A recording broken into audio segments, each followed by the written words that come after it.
Volám sa Libuša Nikolson, som jediná nezávislá komunálna poslankyňa v Bratislave Petržalka.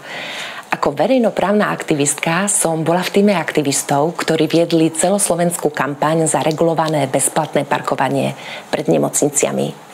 V platforme 7 statočných žien za silnejšiu občiansku a suverénnu Európu v rámci strany Spájame občanov Slovenska SOSK kandidujem ako nezávislá poslankyňa do Európskeho parlamentu. Chcem spájaním ľudskosti, vytrvalosti, skúsenosťami zo zahraničia a tou odvahou tej verejnoprávnej aktivistky konať vždy v prospech Slovenska a v prospech mieru.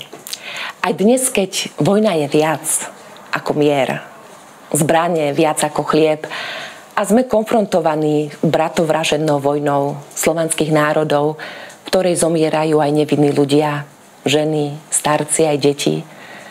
Preto v tomto smere sú pre nás aktuálne slová pápeža Františka, že musí skončiť toto vojnové šialenstvo, ktoré je vždy nakoniec porážkou a skôr alebo neskôr musí byť riešením mier. Mám v srdci Slovensko. Slovensko mieru, pokoja a prosperity. Slovensko silnejšie, občianske a suverénne. To platí pre mňa aj na pôsobenie Európskej únii. Spájame občanov Slovenska. Jedna za všetkých, všetky za jednu.